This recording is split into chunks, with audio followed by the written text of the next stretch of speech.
Today we will talk about the differences between can, may, and must.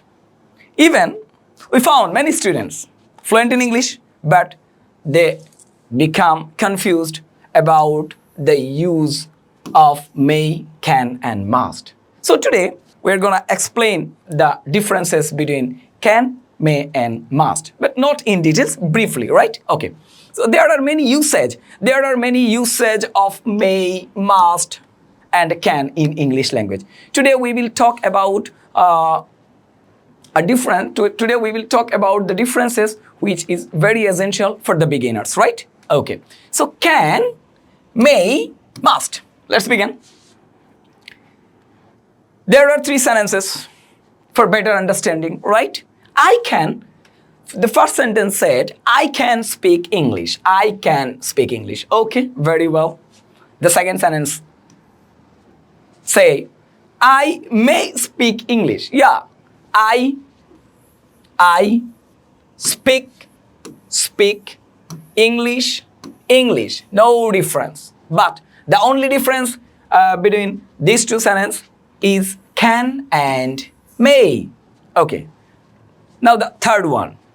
Let's have a look. I must speak English. Yeah.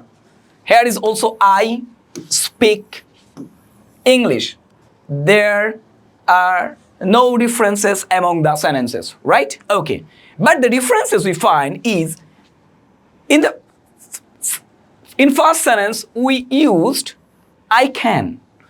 And the second one we used I may. And the third one we used I must.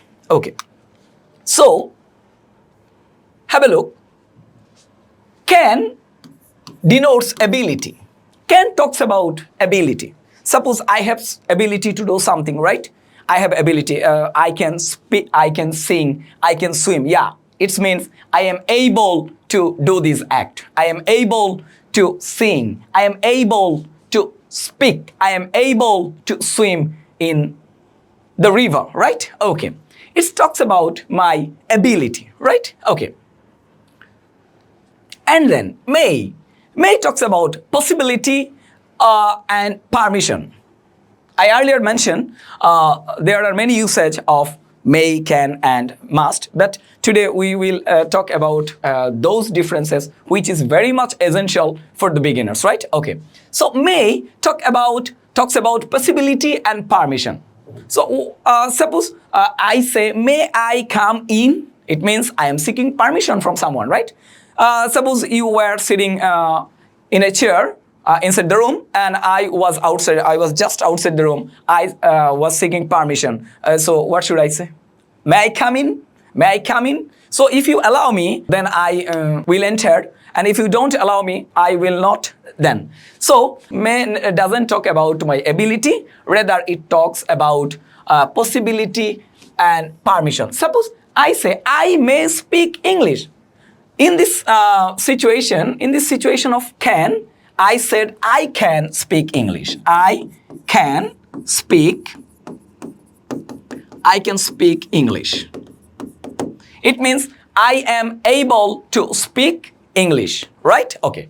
But in this situation, I am saying, I may speak English. Speak English.